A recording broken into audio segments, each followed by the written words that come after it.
Welcome back to another video, folks. So today we are solving the Bumblebee. Okay, so to start with this, let's read the scenario, and this is also kind of similar, which I have already solved this, but I forgot to record it. But now I'm recording it, so let's start this. An external contractor has accessed the internal form, which is Forel, I believe, via the guest Wi-Fi, which is generally used for temporary use for a few people, or those who are not permanent people in the company or somewhere, and they appear to have stolen the credentials of administrative user. Got it. We have attached some log from the form and a full database dump in SQLite 3 format to help you in your investigation. Gotcha. So I see that we'll be looking into the SQLite 3 dump and in some logs file. Okay, so we got it. And here are the questions which we'll be looking into, as I've already solved it and you guys can see the answer, so that's why I'm putting it here. So let's go to the Kali over here, and I've already downloaded this. If you download this file from here, you will get a zip file like the last time, and you can unzip that with the hack the blue as a password, and you will get this incident file directly. It won't be in Bumblebee, so it will be an incident file over there. We'll get into the incident file, not folder, sorry. Let's go into this directory, cd incidents, clear this, ls, and there we go. We have two files. One is access logs and the other one is php bb, so it's a php based database,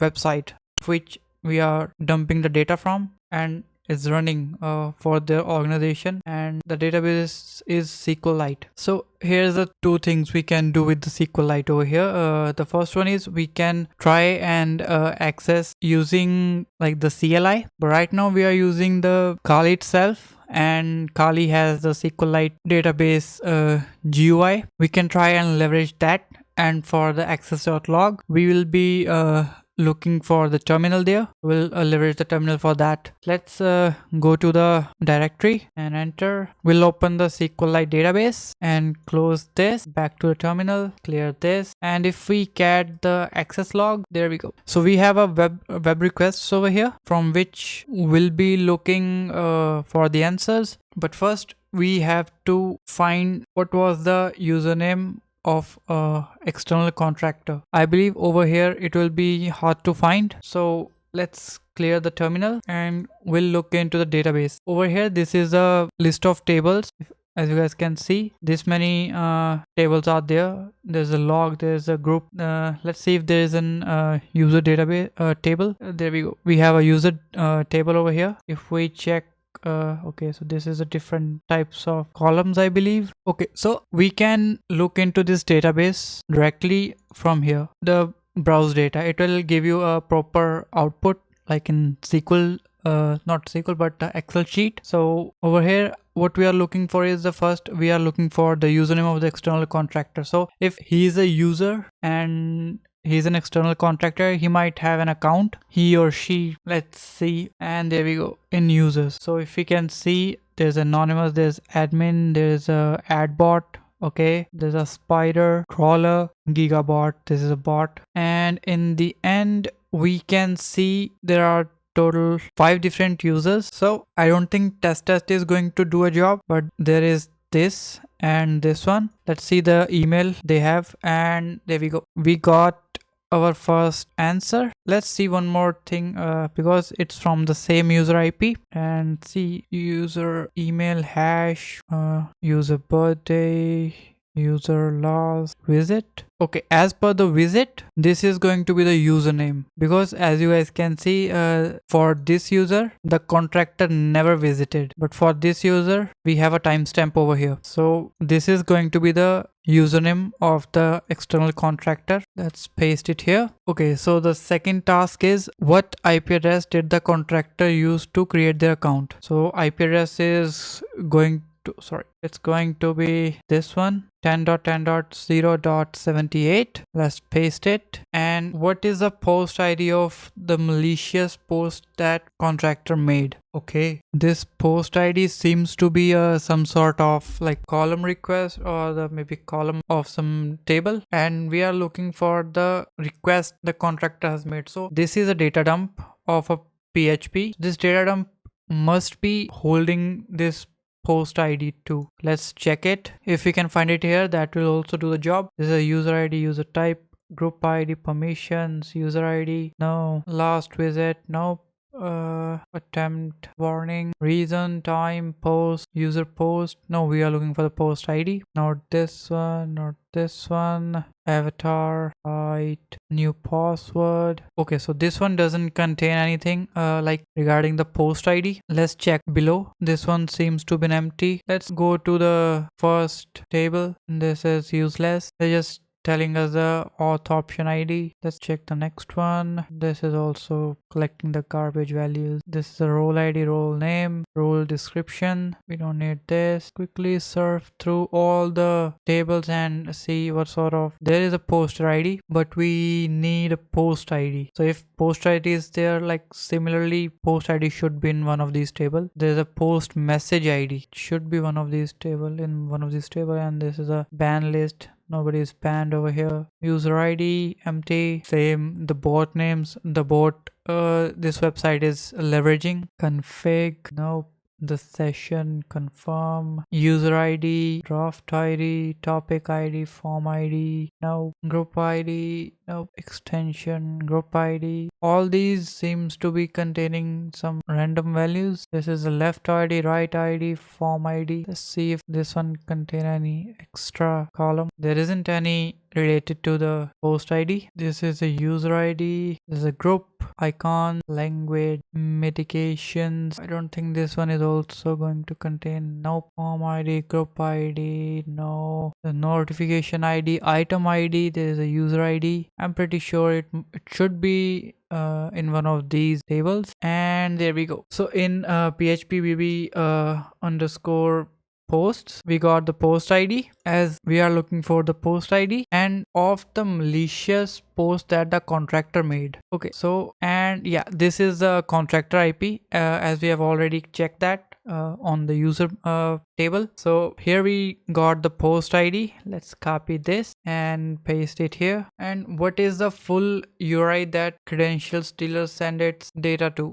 In this same request, the post, we have some extra stuff like in the post text. Let's see what else this have. Okay, so we are looking for the URI specifically. It should be ending with something, and it's like credential stealer stands its data too. So it's going to be some endpoint also. Let's check it over here. Let's copy this and put it into the file, cho double quote, paste it here. I hope it crashed my system. We'll write this into the post file. We'll create one. Okay, it's lagging. Oh, I see. As you guys can see over here, we can see like there's this cron job PHP. Let's see if there is any other. There is a upc.php. That's another endpoint. And is there any other endpoint we can look like? Let's put it in this file first, then we'll grab with the, okay, I done something wrong over here. Control C, back to the command, and .txt. Will that do? I hope this time it won't break.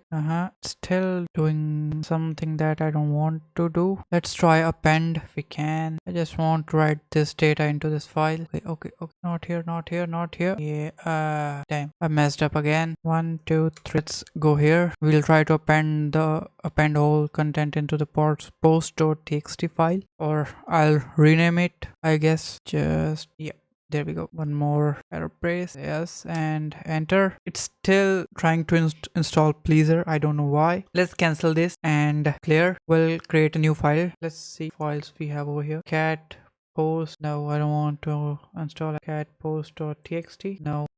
Okay, so let's rm-rf, and we'll remove the anything with the post, and there we go. Ls clear. Okay, here you see it, the leaf pad. I like it better. It's everyone's preference, or maybe it's my preference. You can use Nano or maybe Vim if you want. So I'm going to put whole data over here, paste, save, and there we go. So now if I get the DAW file and grab what I wanted to grab, like double quote .php, and there we go, we got the highlighted phrases. Okay, so here you can see we have this endpoint which has a post method, has a login id, it is taking the username, and as well as the content. This is another class, different class. Over here it's taking the username, name field, and there we go, this is the password field, and autocomplete is off. Okay, so we must be looking for this endpoint. Let's copy this, as this is the endpoint which is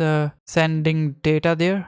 Let's see if there is any other. There's a search.php. I don't think this will be doing anything. There is a UCP. Doesn't seems like it should be sending the data. And there's a search. There's a index.php. That's all we have. I'm pretty sure this is going to be the update.php is going to be the URI where the contractor or whoever steal the credential is accessing the data. Let's clear this. And next we'll be looking when did the contractor log in to the form as administrator, and the time format should be UTC. Okay, so let's write it, not write it, but we can check that into the logs. Cat access log grep. Over here we can try with the admin or maybe update. No, let's try with the admin. If there is any request which is sending high load of data, we'll see. Okay, so here is the one request which is going to admin, and this is also containing something, but I don't think, because this IP differs. And there's the next one,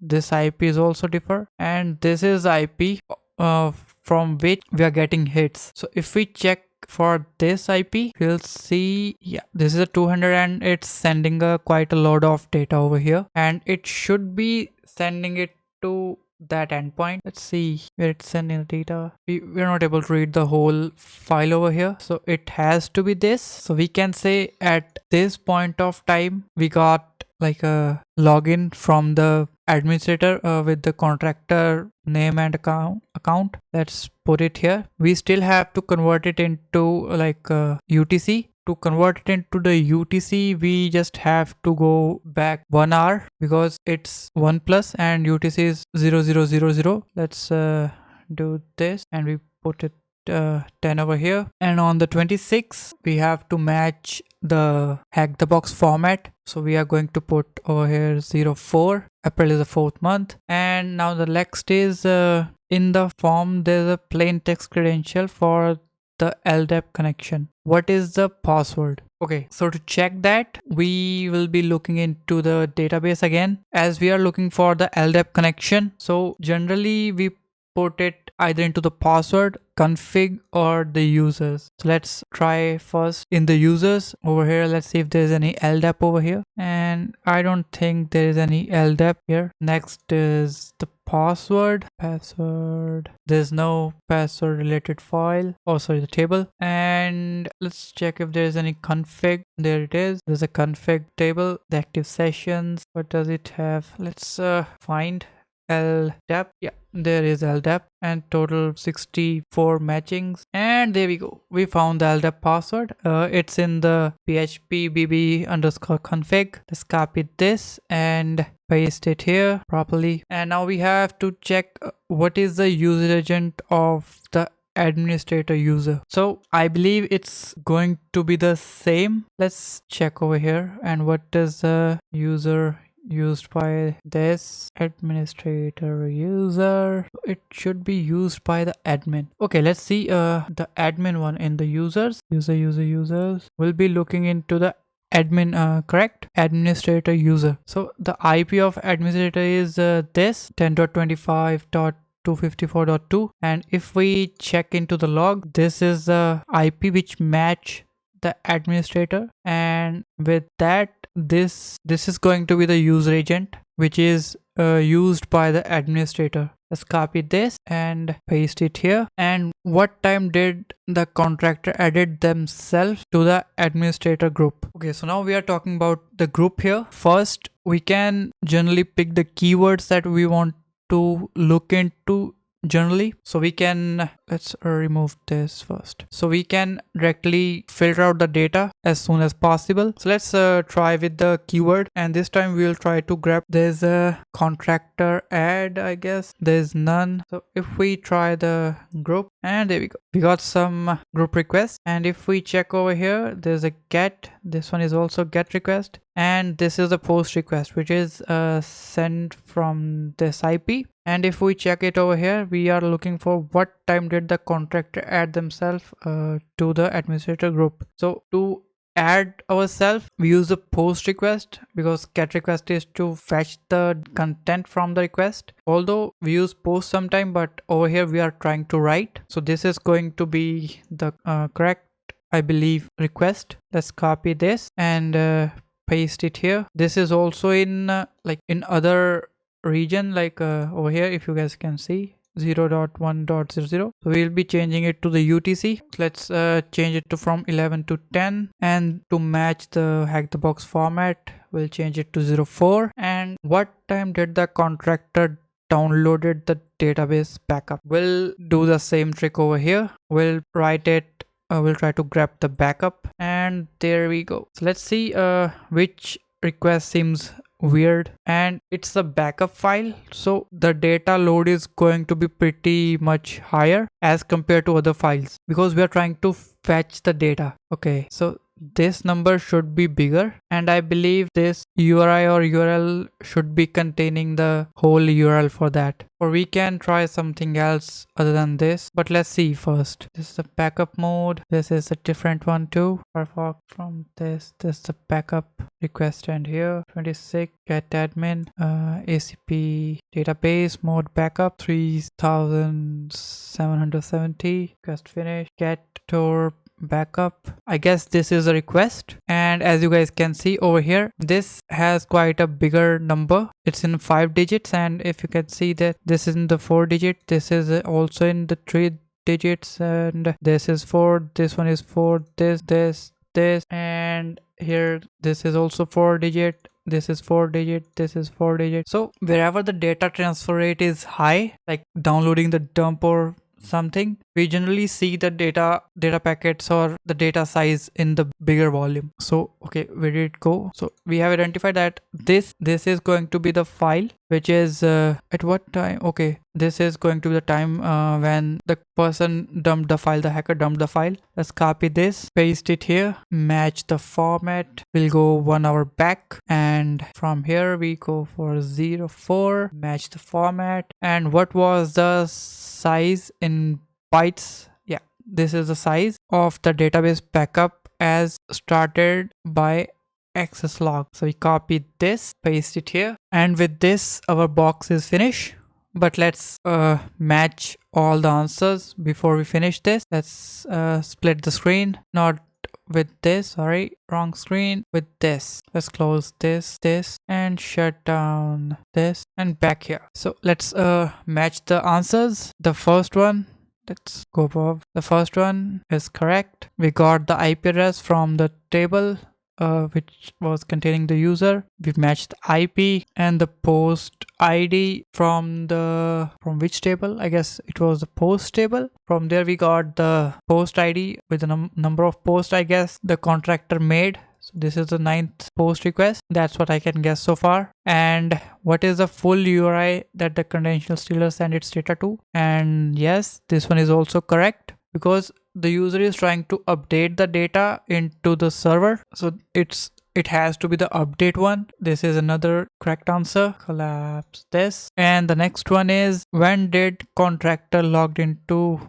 the form as an administrator? Like I said, we'll be going 1 hour back, and to match the format, this is the format, and it's 10:53:12 and 26th of the April. And for the LDAP password, we was able to get it from the config table, and that's also correct. And what is the user agent of the administrator user? We was able to check that from the log. That is also correct, because we wasn't looking for the contractor. We wasn't looking for the contractor like a user agent, but we was looking for the administrator user agent. So we need to be showing over the presence of mind. So we got the other answer. And the next one was what time did the contractor add themselves to the administrator group in the UTC? So when he initiated the request, so for that he put it the post request and at this time, and we are matching the time 10:53, 51, 26th of April. And the next one is what time did the contractor download the database backup, and we are matching over here too, because that was the only file which has like different file name and as well as the highest byte size of the request. So this is the time 11:01:38, 26th of April. And what was the size of size in the bytes of the database backup? We have that too. So with this, we got our another box finish.